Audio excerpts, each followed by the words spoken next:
Are you an introvert? Do you feel like being an introvert affects your growth at work and the kind of opportunities that you get? Don't worry.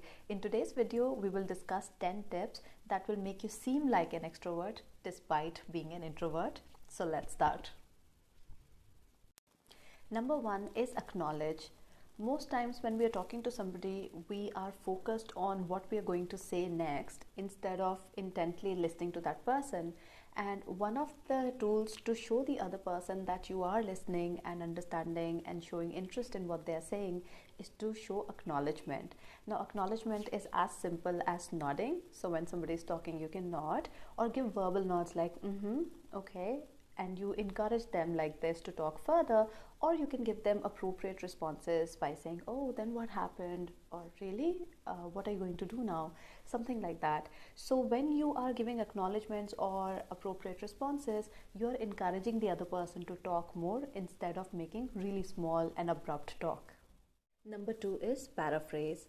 Paraphrasing is just repeating the gist of a conversation in your own words. So for example, let's say your friend is telling you woes about their work or some problems that they are facing with their boss. So after you listen to the entire thing, you can repeat it in your own words to show understanding by saying something like, oh, so you feel like your strained relationship with your boss is affecting your growth at work. By paraphrasing, you are not only telling the other person that you're listening to them, but you're also ensuring understanding, and that way they are encouraged to talk further. Paraphrasing also has a way of instilling confidence in somebody. For example, let's say your boss is giving you some responsibilities. If you paraphrase them and say, okay, so you want me to make that report, you want me to make that monthly dashboard, and you want me to look after the team in your absence, then you are telling your boss that yes, I've understood everything, and they will feel more confident in you. Number three is open body language or positive body language. When we are addressing an audience or when we are giving a presentation, when people are looking at us, then we are very conscious to project positive body language. However, when we are relaxing, when we are working at our workstation or sitting in a meeting, then we are not as careful and we might project negative body language or closed body language. For example, a lot of people don't know that when you cross your arms while talking to somebody, you are showing defensiveness that way. So through our body language, sometimes we discourage people from talking to us and we seem unapproachable. The simple solution to this is to practice good body language. For example, whether you are standing or sitting, keep your spine straight, keep your shoulders back so that you're not slouching or turning within yourself, and also that you keep a neutral to positive expression on your face, preferably if you can smile. Practicing body language will make you seem like an extrovert and people will find it easier to talk to you. Number four is smiling. So like I was talking in the last point, smiling can really make you seem approachable, and smiling should not be limited only to the people that you know or your immediate team. You can actually smile at everyone at work. This is how you encourage familiarity, this is how you show people that you're friendly, and this can also help you in building your network and being recognized at work. More networking, more recognition can also lead to more appreciation and growth. So smiling is one thing that you can use to disarm people and to seem like you're an extrovert and you are a people's person, and everyone at work should know you that way. So make it a habit to walk into work and to smile at everyone that you see. That smile can slowly develop into greeting them and to make small talk, and that way you can build your network. Number five is eye contact. A big part of communication is to actually make healthy eye contact while you're talking to somebody, and a lot of people fail to recognize that it is actually bad manners not to make eye contact while you're talking to somebody.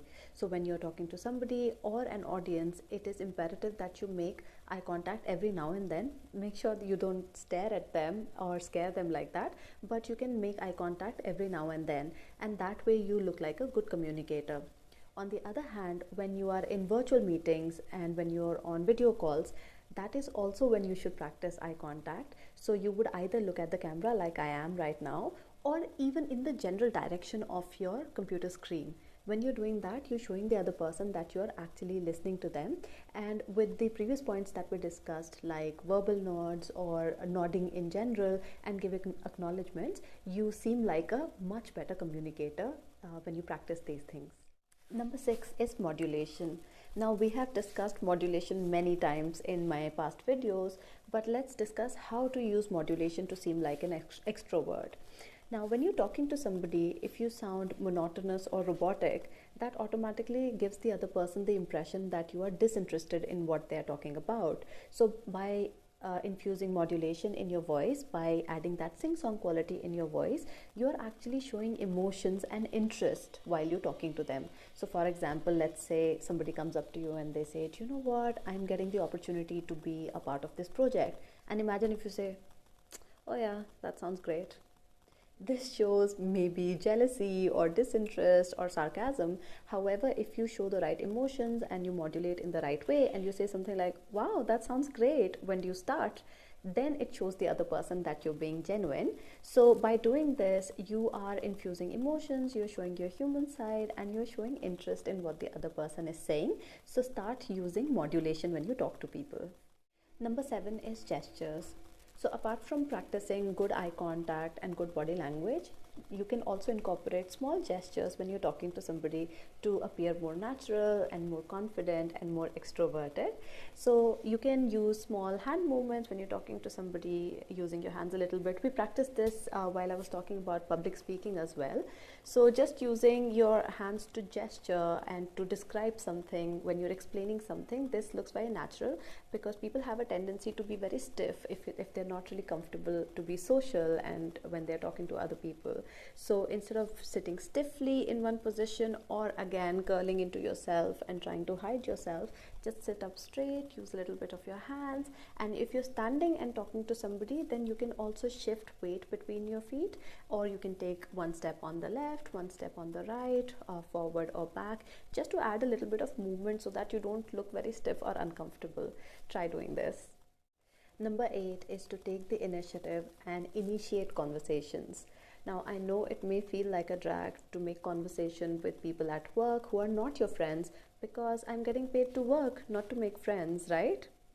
Unfortunately, no. A big part of networking at work is about how many people you know, and not just people limited to your own team or your boss, but people from different departments, people across hierarchies. How many people do you know from the management?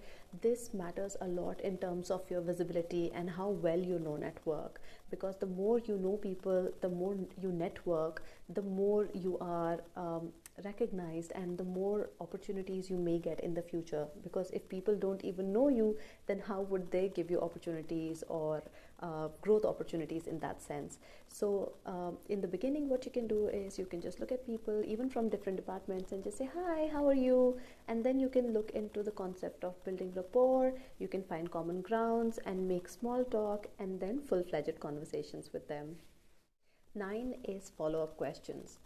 But then you'll ask me, well, how do I engage in full-fledged conversations when I'm not comfortable with them? Most times, like I said, people are more focused on talking than listening. So you can use your strength of being a good listener, and by asking follow-up questions. All you have to do is, when you're talking to somebody, ask open-ended questions like, then what happened? Or how do you feel about that? Or what are you going to do? So when you ask these open-ended questions, this again encourages the other person to talk more. You don't even have to talk that much, because you're giving them the lead and they are doing most of the talking. You are just showing them that I'm so interested in this conversation and I want to know more. So by asking follow-up questions, you are ensuring that the conversation doesn't end abruptly and keeps flowing.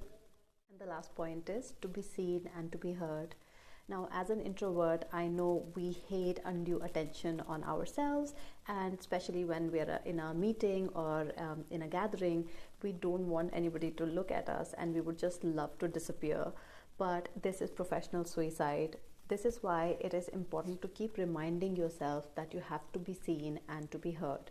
Now, what do I mean by being seen? Being seen, like I said earlier, is about networking, by being recognized, by knowing as many people as you can, especially the management and stakeholders. Try to show your stakeholders and the management that you are different, you're setting yourself apart from everyone else, but also make sure that you're performing well, so that when there's an opportunity that comes your way, or if there's a chance of growth, they know who to look at. So this is what I mean by being seen. In terms of being heard, make sure that you always give your inputs, that you give innovative ideas, and even when there are, let's say, client calls, or if there's a discussion going on between the team, you always speak up. I know it's difficult to get past that uncomfortable zone and to be able to speak up, but you have to push yourself to remind yourself that I have to be heard and I have to keep giving my inputs. Even if your inputs are not groundbreaking or something super novel, it would still be taken well by the management or by your bosses, and they would likely appreciate your efforts at least. So make yourself heard and make it count. So those were my 10 tips for introverts who can seem like extroverts. So let me know whether these are practical and if these can be applied, and if you feel like these could bring about a change in you and help you succeed. So you can comment below and let me know what you thought about this video, and I will see you in the next one. Bye.